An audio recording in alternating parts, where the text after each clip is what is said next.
최근 5년간 음주 사고 사망자 수는 3,400여 명에 달합니다. 경찰이 이 같은 사고를 예방하기 위해 음주 단속 수치를 낮추는 작업에 착수했는데요. 찬반 논란이 뜨겁습니다. 황정현 기자가 이번 주 현장인에서 음주운전의 실태를 짚어봤습니다. 밤 늦은 시간 서울의 한 도로. 경찰이 음주 단속을 벌이고 있습니다. 현재 시간이 막 오후 11시를 넘어섰는데요. 과연 술을 마신 상태에서 운전대를 잡은 운전자가 있을지 지켜보겠습니다. 단속이 시작된 지 30여 분 만에 차량 2대가 적발됐습니다. 술 얼마나 드셨습니까? 어우, 0.186. 네. 면허 취소 수치 나왔습니다. 가까스로 훈방 조치된 운전자도 있습니다. 0.049. 야, 근데 대비가 아까 왜냐면은 바로 되게 앞이니까는요. 원래 그러지 않을 거라 생각했던 거거든요. 결국 2시간 동안 진행된 음주 단속에서 훈방 조치된 2명을 포함해 모두 6명이 적발됐습니다. 저희가 지속적으로 단속하고 있는데도 불구하고 보신 것과 같이 계속 단속되고 있습니다. 그 음주운전은 대형 교통사고로 이어지기 때문에 그 한 잔을 드셔도 최근 5년간 발생한 음주 사고는 13만여 건, 사망자가 3,450명에 달합니다. 집도 가까운데 차를 놓고 가면 불편하다거나 몇 잔 안 마셔서 문제 없을 것이라는 잘못된 생각이 화를 부르는 경우가 적지 않습니다. 경찰은 지속적인 단속과 예방 활동에도 음주 사고가 끊이지 않자 특단의 대책을 내놨습니다. 운전면허를 100일간 정지시킬 수 있는 단속 수치를 지금의 혈중 알코올 농도 0.05%에서 0.03%로 낮추는 작업에 착수한 겁니다. 주량이 소주 한 병 정도인 기자가 17.5도의 소주 2잔을 마시고 20분 뒤 혈중 알코올 농도를 측정해보니 0.026%가 나왔습니다. 3시간 뒤 다시 2잔을 마시니 0.036%로 올라갔습니다.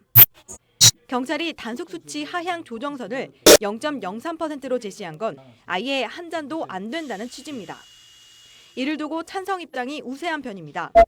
뭐 경각심을 일으켜주고 또 뭐 그게 또 시민의 이제 좀 더 성숙되는 의식을 강화하는 측면도 있기 때문에 가는 게 저는 바람직하다고 생각을 합니다.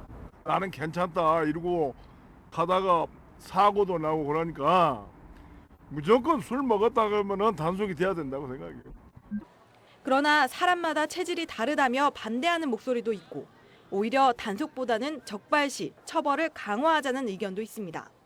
일관계로 손님을 만나거나 어떤 잔치집에 가서 한 잔 정도 먹을 때도 있고 또 운전한 적은 있는데 큰 뭐 문제되거나 이런 건 없었어요. 근데 그거 한 잔 가지고 법에 그 축정을 한다는 것 자체는 너무 가혹한 게 아닌가 생각이.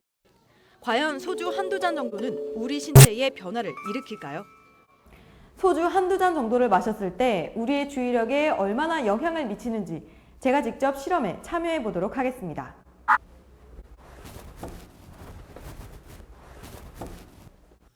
먼저 술을 마시지 않은 상태에서 주의력 검사를 진행한 뒤 소주 한 잔 반을 마시고 다시 검사에 임했습니다.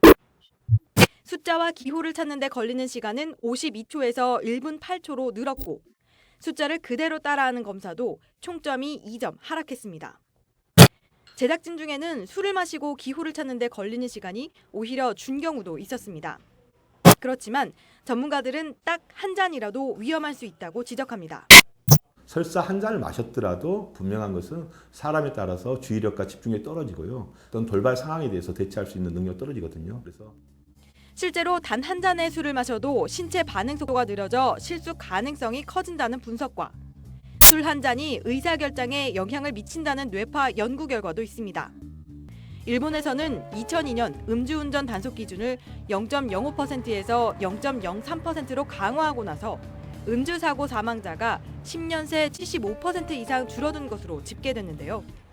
우리나라도 음주 단속 기준이 강화되고 이를 통해 음주사고가 줄어드는 효과가 나타날지 주목됩니다. 지금까지 현장인이었습니다.